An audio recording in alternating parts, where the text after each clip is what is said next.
Welcome to Jones Physical Therapy Patient Stories. This is our Faces of Endo series. I am Liz Jones, owner and pelvic health physical therapist. This March, in honor of Endometriosis Awareness Month, we are shining a spotlight on the journeys of women with endo. We'll hear about their journeys, their challenges, and their wins, so anyone who thinks they might have endo or is already on that path feels seen, supported, and empowered. You're not alone, and these stories are here to inspire and educate.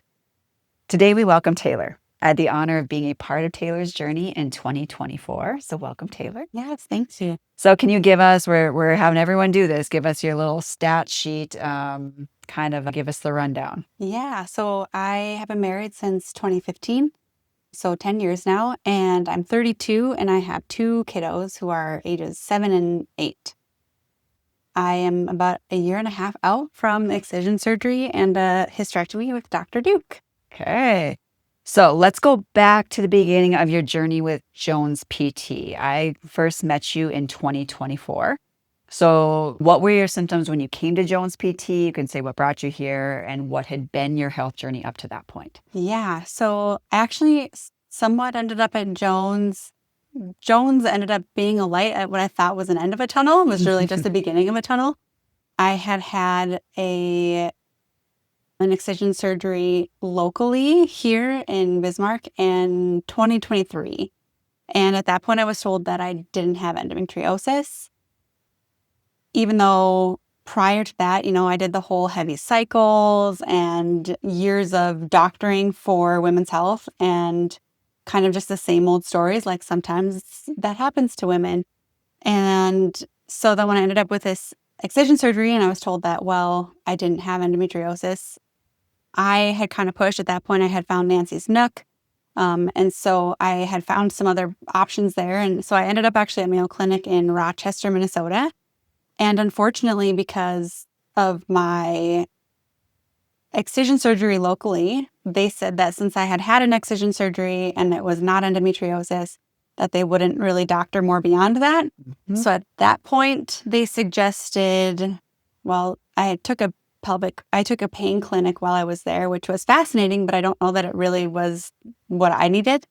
But they did tell me that I should try pelvic floor physical therapy, and I hadn't really explored that up until that point. So that was how I ended up with Jones. And I was pretty desperate at that point. I felt like I was out of luck, that was just going to be my life. I had accepted at that point that I was just going to live with pain forever. And I was happy to encounter or be matched up with Natalie. And Natalie was like, I don't know that that's where the end of your road is. So my symptoms at that point when I first met Jones was the same that had been for my whole life. I had very heavy cycles, abnormally painful cycles. I was exhausted. I had severe water retention. My joints were really sore. Oddly, I had really bad acid reflux, which I think was probably related to that. And so seeing Natalie and being here was kind of what triggered that onslaught of doctoring then with Dr. Duke and continuing with you guys. So are you comfortable speaking more to some of the other symptoms, like just, yes, the pain, but then even physical, emotional toll? Had you been put on birth control? Like what kind of, which ways had you been managed up until this point? Yeah. So I was put on birth control when I was 14 or 15 years old for what was likely endometriosis, in hindsight. So I was on birth control for almost 10 years. And then after having kids, I was cycles always get really odd through pregnancy and postpartum. So I didn't really think anything of it until we knew we were done having kids and cycles became normal again. And it came back even worse than it was prior to having kids. And yeah, I mean, the emotional toll of it is one, I guess, that I haven't really even reflected a ton on because the physical one always seems the forefront. But in hindsight, you really you feel, well, I mean, I felt gaslit in hindsight. I was told for literally decades that that's just going to be your life.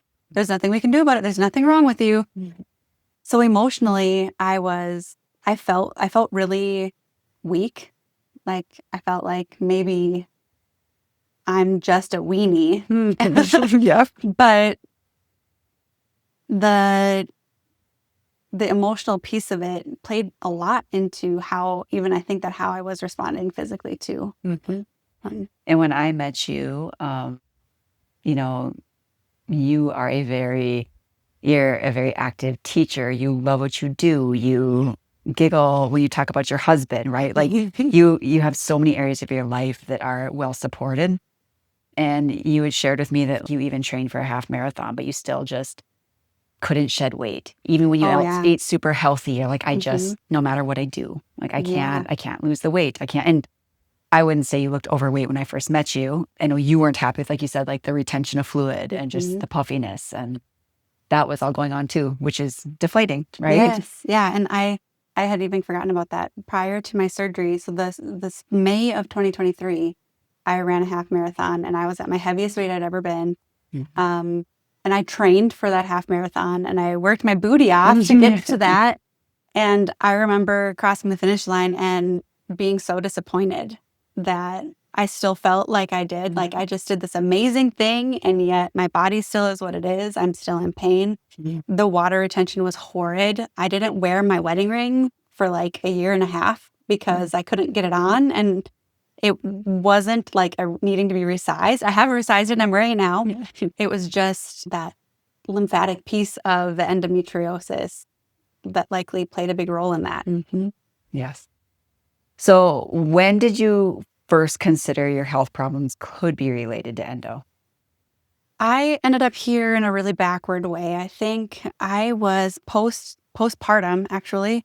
I was working with Dr. Katie Horner Mhm. at Medical Weight Loss Specialist, and she was the one who really pieced everything together. Mhm. She was like, she took all of my symptoms and she was the first one to be like, I think you should maybe consider exploring endometriosis. She's like, a lot of your symptoms fall into that category.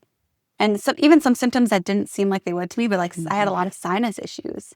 And she said there are, some links to endo with sinus concerns. And so she just was able to piece together a lot of things. And then that was how I ended up doctoring locally with the local OB based off of that guidance. Mhm. So, Which is wonderful because we share that a lot, that many women actually had their symptoms. When they look back, they can see where their symptoms started around their first menstruations and things. So that's where I think it's always good for people to hear that was your normal. So you mhm, don't know any different. And usually it's hereditary. So it's your family's normal to have hard periods, heavy periods, whatever. mhm. So I think it's good for people to hear, like, when in your journey did you think about it being endo, or it was a possibility? Because there is, like you said, I keep calling it endo brain, but that feeling defeated. Maybe I'm just, you said, like a weenie, right? Mhm, Like, what's wrong with me? No matter what I do, I don't feel well. And mhm. it makes it hard to trust your own judgment of maybe it is this, maybe it is that. Right. Yeah, you do. You lose that. You lose the ability to feel like you can be objective. Mhm. And the other, like, you're talking about hereditary. I come from a very genetic line of women who had issues with cycles. And after experiencing my experience, I can't help but wonder, like, were their issues exactly what I have? Yeah. And it makes me feel optimistic that I can be prepared for that for my own daughter, Yes. knowing that there's hope for her and Yeah. we have answers now and more information than that was available 15, 20 years ago. Yes. Or if she has a horrible period or starts having back pain with it, you're not a wuss. Like, this Hmm. is a real thing. And it might be more painful for you than some of your friends that maybe don't have endo, right? Right. So this isn't your forever. It Right. just Yeah. gives them a different light to see it in. Mhm. So we kind of talked about, I guess, where it affected your health the most. So you saw Natalie here, and then she said, "Hey, I think this might still be endo," Yeah. and brought up going to another surgery. What were your reservations? Because you're a little unique than our previous ones, because you did have a surgery and we're told you don't have endo. Right. I, so I actually, after my appointment with Natalie, I called my sister-in-law, Amy, Mhm. and I was very emotional because it felt like my biggest fear was what if it's nothing? Like, I don't know if I can emotionally handle going through another surgery, and not only just another surgery, but I mean, that surgery is invasive, and I had already done it once locally, but now I was going to also have to travel. And so the thought of having to travel for that was very daunting. And fortunately, my sister-in-law, she was so like supportive and willing to connect me with Natalie. And she said, you know, I don't think this is the end of it for you. Your symptoms don't make sense. Your experience is not normal. She said, I think that it would be amiss to not explore that with somebody who is an expert in that area. And I remember going in that day, and I asked Dr. Duke, I said, what if we don't find anything? He said, well, I've seen all of your imaging that you've already had done. I had an MRI done or pelvic floor MRI done at Mayo Clinic, and I had imaging for my first experience with my excision surgery. And he said, I don't think we're not going to find anything. So I'm pretty confident we won't. And I said, okay, well, but we'll be here regardless if that's what it ends up being. And it wasn't nothing. Yeah. And this is something I explain to women, and I want everyone listening to hear this too. No matter where you're at in your journey, when you are ready to have that surgery, I have not had one patient who did not have that moment of, oh no, what if I go there and they don't find anything? And I think part of it is it's been your normal for so long. It's finally validated that there could be an underlying cause, and it's almost like you feel like it's too good to be true.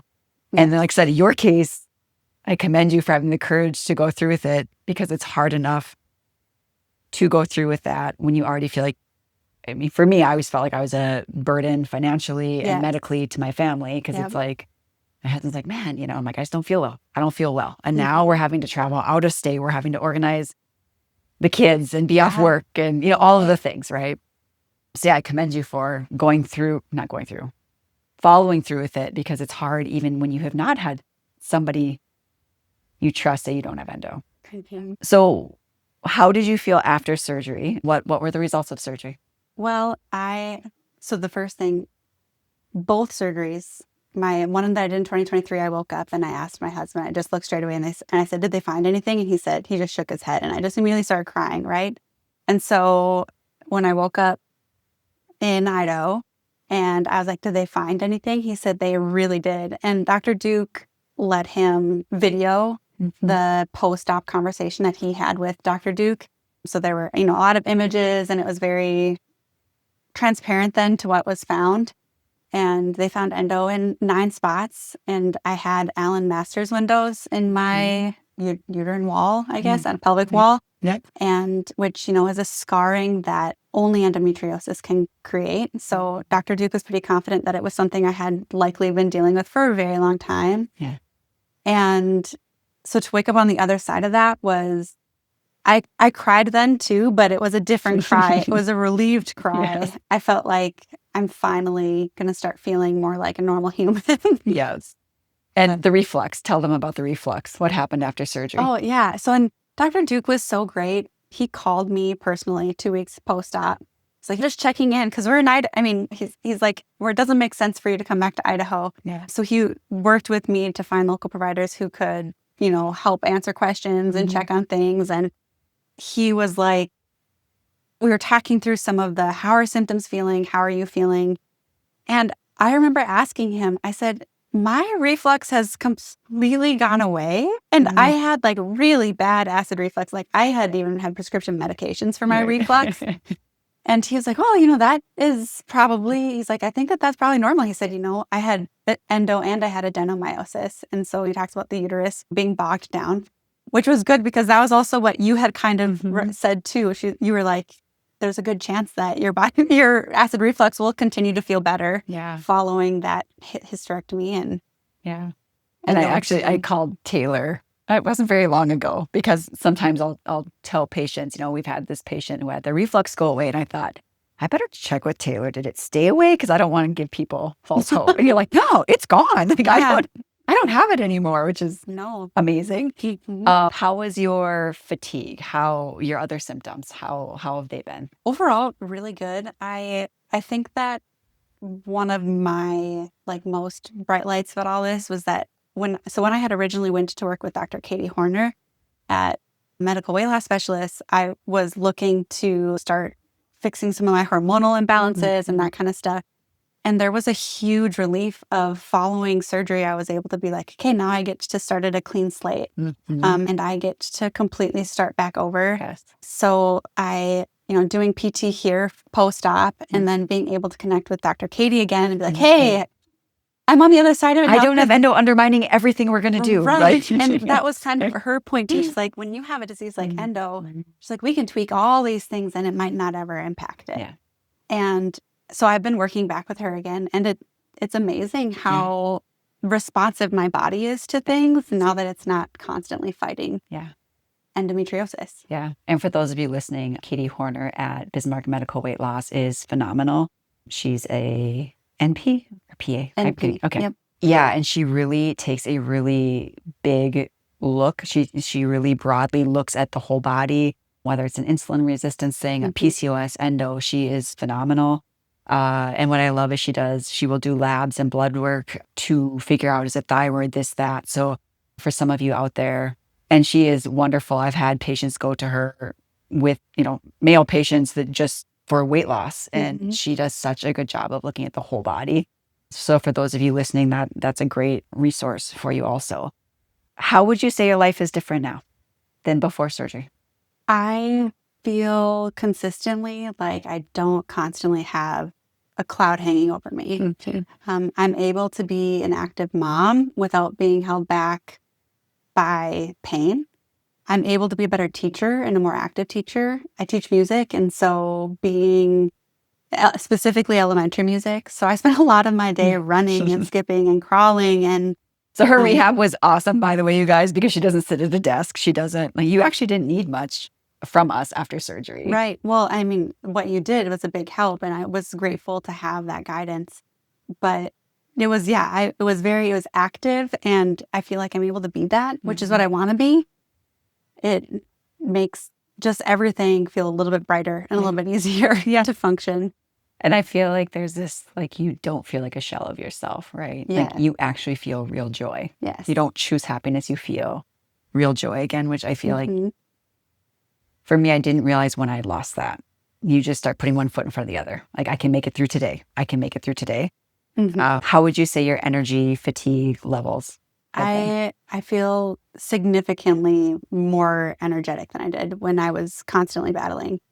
I haven't returned to running, which is probably okay, but I have completely turned to weightlifting, and that's been really positive. Which is probably better for your body anyway. Yes, right. I feel like sometimes when health feels like is controlling your time. It's funny. I think it's a common thing to say, I'm gonna run a half marathon. Yeah. I've been there, believe me, where it's like, okay, and again, this is the endo brain thing. It's like, well, if I would just be more disciplined, if I could just stick to something, if I could just do this, I'd be better. Yep. And for me, I did run half marathons for a while because it was like, at least I had a schedule I had to stick to. Yes.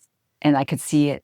I could see myself getting stronger, which was big. But yeah, those are hard on the body. So I think weightlifting is a great choice. Right. Well, and when I had done that in 2023, it felt like this is something I could control when nothing else was controllable.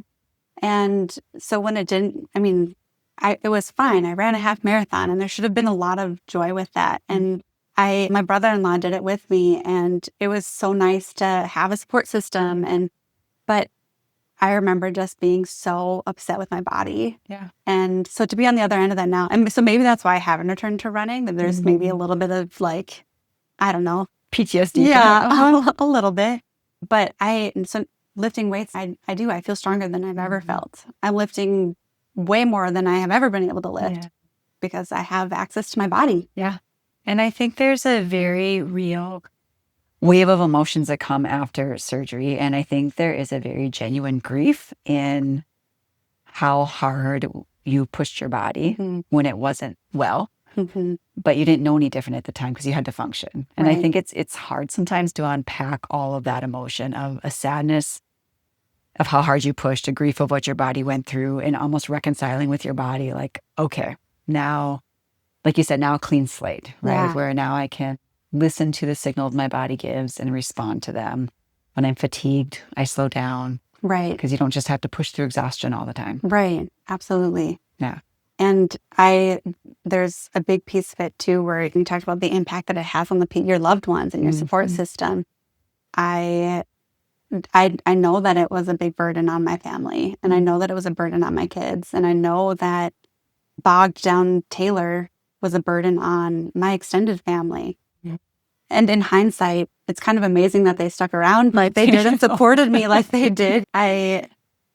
When we went to Idaho, my kids came with, and my in-laws were with me, and or my brother-in-law and sister-in-law and the kids, and we made a family trip out of it, and we had a safe way to get home. And so I'm grateful for that kind of support. But there's also like a little bit of a sadness that goes with, man, it took us a long time to get to that point. Yeah. So I'm grateful to be on the other end of it. Yeah. And to bring awareness, right? Mhm. I think for those of you listening, that the average is 7 to 10 years before diagnosis, which is crazy. And It an is average of crazy. 6 practitioners. So yeah, if you feel like something's not well, we keep saying talk to somebody who understands endo. He can. Yeah. What do you wish women knew about endometriosis? I wish that women knew that it's important to find a provider who has expertise in it. Mm-hmm. And expertise looks different than just having experience with endo, and then dedicating yourself to endo is different. Okay. And there's a lot that can be missed because, well, and I'm so grateful that there's so much more information coming to light about it. And even in our own community, Yeah. I actually reached out to Dr. Tara and was like, because you see these moms groups and people are asking questions, and it's like you see responses that are a reflection of the work that you and, Simply You Wellness and are like people have answers now more than they ever have. Yeah. And I'm very grateful for that.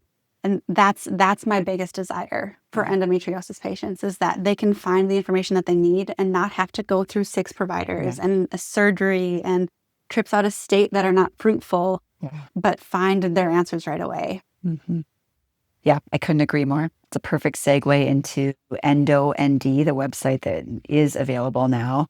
On it are practitioners. So we have a Build Your Team tab of people who truly deeply understand endo. And for those of you listening, if you have a provider that's not on there listed that has really helped you in your journey and has understood endo, please encourage them to apply to be part of it, because the goal of that is so women in North Dakota, if they even think they have endo, they can go on there and be like, maybe the 6 practitioners they've seen, none of them are listed on there. Mm-hmm. Even if they thought they were going to the right specialty, if they can look and say, wow, none of the providers I've seen are on there, maybe I do have endo. Or they can go on there and say, I want to build my team. Who is it going to be? Right. So it's trying to, again, just bring awareness. I love Maya Angelou's quote of, you do the best you can until you know better. And when we know better, do better.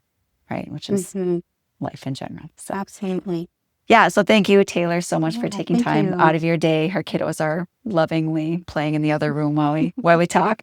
Yeah. And those of you listening, again, reach out, any questions, concerns, and I hope that this can bring some light.